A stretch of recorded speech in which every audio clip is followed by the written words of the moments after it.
여러분 안녕하십니까. 그야말로 손흥민 선수의 전성시대가 아닌가 싶습니다. 아직 시즌 초반이지만 지금 정도의 득점 페이스를 유지하면 아시아 선수 역사상 처음으로 EPL 득점왕도 노려볼 만합니다. 오래전부터 손흥민 선수는 중국에서도 큰 관심 중에 하나였습니다. 손흥민 선수를 바라보는 중국 축구 팬들의 반응은 대체로 두 가지로 요약됩니다. 부러움을 넘어 찬양의 수준에 이르고 있다는 점, 두 번째는 역으로 중국 축구의 참담함을 느끼고 있다는 점입니다. 영상을 준비하면서 단 하나의 악플도 발견하지 못한 손흥민 선수 중국 반응, 이제부터 시작하겠습니다. 영상 후반부에 나오는 인상 깊은 댓글 모음을 꼭 추천합니다. 첫 번째 글입니다. 한 가지 우리가 알아야 할 것은 손흥민이 무서운 것은 지금 이 추세가 아직 전성기도 아니라는 점입니다. 현재 손흥민은 시즌 초반이지만 맨유전 2골을 더해 현재 득점 순위 1위입니다. 예전부터 손흥민이 대단하다고 하지만 정작 중요한 것은 축구로 따지면 이제 전성기에 각 들어가려는 청년이라는 것입니다. 92년생으로 27살인데 전문가들은 최고의 전성기를 구가하는 시기를 앞으로 2에서 3년 후라고 합니다. 손흥민이 지금 EPL을 씹어먹고 있다고 해도 과언이 아닙니다. 세계에서 최고로 거친 곳이 EPL입니다. 어쩌면 우리는 2년, 3년 후에 아시아의 호날두나 메시가 아닌 손흥민이라는 이름 자체가 그들과 동급이거나 그들을 뛰어넘는 선수가 되는 것을 보게 될지도 모릅니다. 이 글의 댓글입니다. 사실 케인이 선두에 서고 손흥민은 뒤를 받쳐주는 정도지만 이 정도 득점력을 보여주는 것이 더 믿기지 않습니다. 손흥민은 한국 국대에서도 최전방 스트라이커가 아닙니다. 그 뒤를 받쳐주죠. 천부적인 소질에 엄청난 훈련량이 오늘의 저 괴물을 만든 것이 아닐까요? 지금이 전성기가 아니라 2, 3년 후가 전성기라면 EPL 찍고 스페인, 이탈리아, 프랑스 도장 깨기 하고 다닐 것 같은데요. 손흥민이 공을 잡고 질주하는 것을 보면 브라질 선수 카카 전성기 때가 생각납니다. 같은 아시아인이기 때문에 더더욱 각별하게 느껴집니다. 손흥민 선수 역시 아시아의 빛입니다. 다음 글입니다. 아시아인이라는 신체적인 단점이 손흥민에게는 보이지 않습니다. 거친 EPL 선수들과 경쟁해도 오히려 우위를 점할 때가 더 많습니다. 거기에 공을 다루는 발기술이 현란합니다. 양발을 모두 쓸 수 있습니다. 그러니 최고의 수비수들도 예측이 힘듭니다. 첼시전에서 조르지뉴를 따돌리고 달리면서 보여준 순간 폭발력은 손흥민의 최고 장점이라고 생각합니다. 그러니 영국의 빅6 클럽 안에서 등번호 7번을 달고 공격수로 뛰는 그의 모습이 전혀 이상하지 않다고 봅니다. 이 글의 댓글입니다. 맞습니다. 피지컬이 오히려 유럽 사람들을 압도한다고 봅니다. 심지어 토트넘 안에서도 오히려 다른 선수들보다 더 낫다고 생각합니다. 특히 야수처럼 질주하는 것이 손흥민의 장점이죠. 그럴 수밖에요. 어렸을 적부터 유럽에서 뛰니 그만큼 신체적으로 많은 단련을 했을 거라 봅니다. 손흥민 선수 아버지와 같이 훈련하는 모습을 보면 이해가 됩니다. 유럽의 자율적인 시스템 그리고 과학적인 식단 관리와 효과적인 운동의 결과물, 이와 반대로 부딪히면 무조건 넘어지는 중국 선수들. 한국인들 자체가 영국에서 그렇게 불리한 신체 조건이 아닌가 싶습니다. 이전 맨유의 박지성도 철인 유형의 선수였는데. 다음 글입니다. 손흥민은 지금 월클에 도달했다는 점은 모두 인정하는 부분입니다. 당분간 아시아에서 이 정도 급의 선수가 나올지 의문입니다. 저는 손흥민 선수의 장점을 몇 가지 말해볼까 합니다. 첫 번째, 양발을 쓰는 능력. 보통 아시아 선수들, 그 중에서도 한국 선수들 중에 양발을 쓰는 선수들이 많다고 합니다. 손흥민도 이에 포함되지만 여기에 한 가지가 더 가미됩니다. 바로 간담이 서늘해지는 슈팅의 정확성입니다. 양발을 자유자재로 사용하니 수비수, 특히 골키퍼 입장에서는 여간 불편한 존재가 아닙니다. 한 발만 쓰는 선수는 자신이 쓰는 발로 공을 놓고 다시 차지만 손흥민은 양발에서 모두 발사각이 나오니 그게 막기 힘든 부분입니다. 리버풀의 수비수 반데이크는 골대 근처에서 손흥민에게 공이 간다면 그는 이 기회를 절대 놓치지 않는 선수라고 말했습니다. 두 번째, 부상을 많이 당하지 않는 신체와 빠른 회복 속도. 얼마 전 햄스트링 부상을 입어서 맨유전에 나올까 여러 추측이 나왔지만 부상을 당한 선수가 맞는지 종횡무진하며 맨유를 탈탈 털었습니다.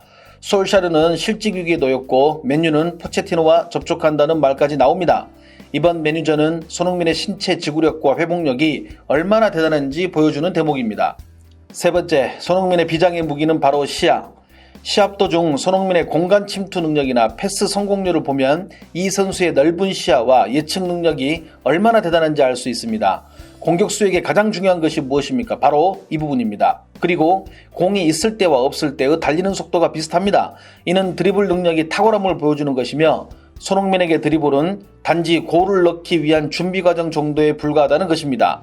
이런 것들이 전부 갖춰져 있으니 상대 입장에서는 손흥민이 드리블을 하며 공을 몰고 가는 것 자체가 두려움의 대상이 되는 것이 아닐까요? 이 글의 댓글입니다. 맞습니다. 전날 경기를 마치고 바로 다음날 나와도 쌩쌩하게 달리는 것을 보면 역시 소니인가요? 한 가지만 말할게요. 손흥민 선수 2018-19 시즌 유럽 무도에서 뛰는 선수 중에 78경기 최다 출전뿐만 아니라 11만 킬로미터라는 최장거리를 이동한 선수입니다.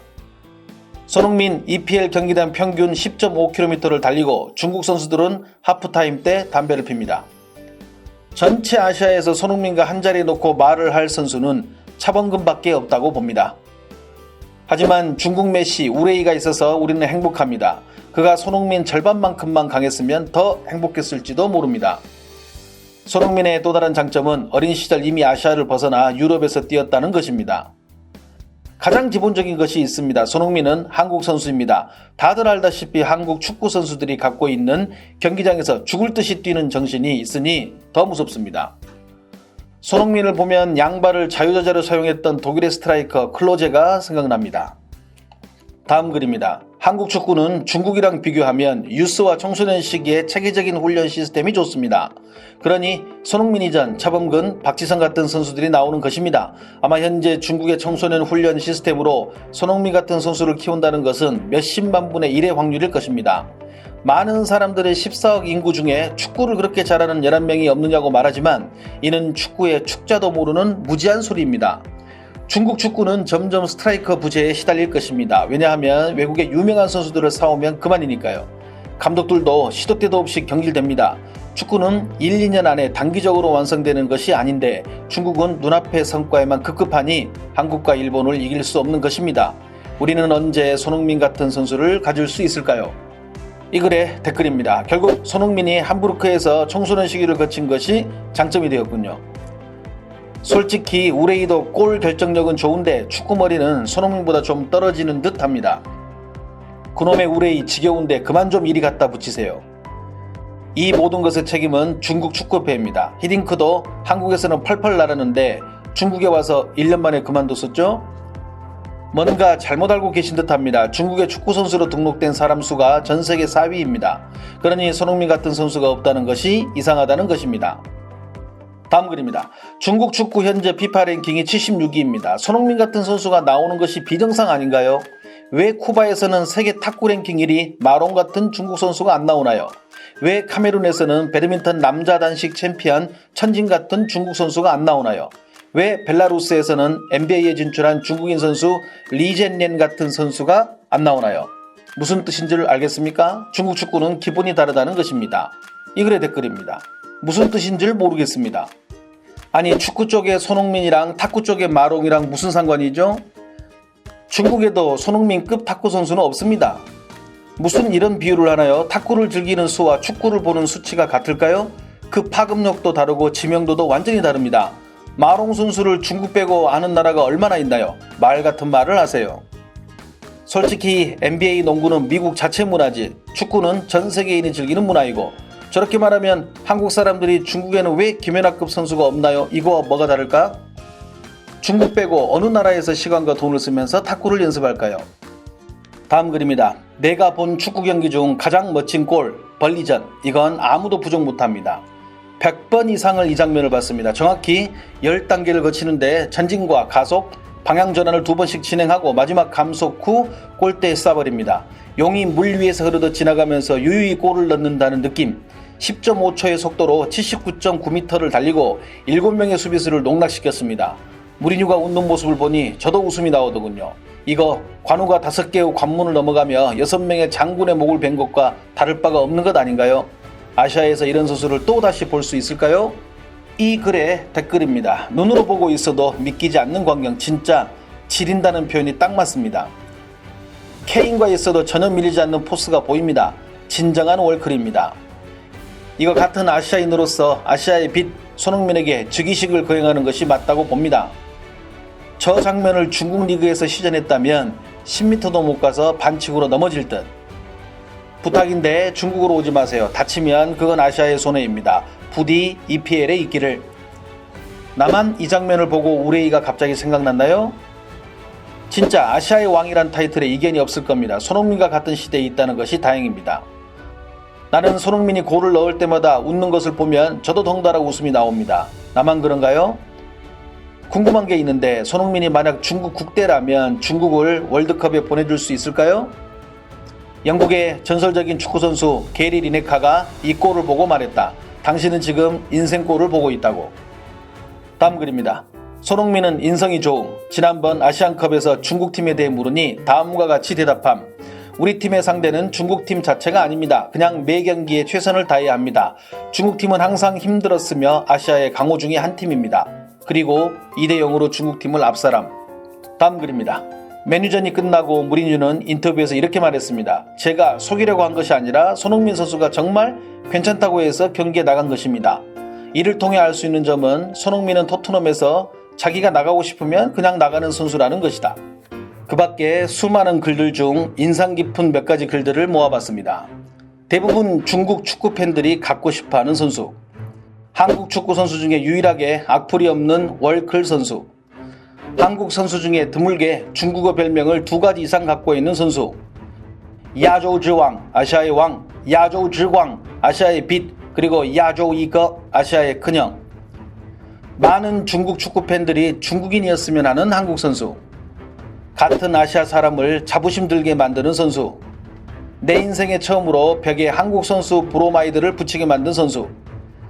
아시아 축구 역사상 전무후무한 가장 강력한 선수. 속도와 가속도, 드리블, 슛 기술, 위치 선정, 여기에 인성까지 모두 1등급 레벨. 나를 탐복시킨 한국인이 있냐고 묻는다면 나는 2명을 답할 것입니다. 손흥민과 이순신. 한국팀의 주장으로 팀을 이끌고 세계 1위 독일을 월드컵에서 이겨버린 선수. 황인종의 얼굴에 남미의 축구 스킬을 장착하고 유럽의 피지컬을 소유한 선수. 어쩌면 우리는 손흥민 선수와 같은 시대에 태어나 그의 축구를 보는 호사를 누리고 있는지도 모릅니다. 아무쪼록 시즌 끝까지 아프지 말고 지금의 페이스 잘 유지하시기를 진심으로 바랍니다. 시청해주셔서 감사합니다. 행복한 하루 되십시오.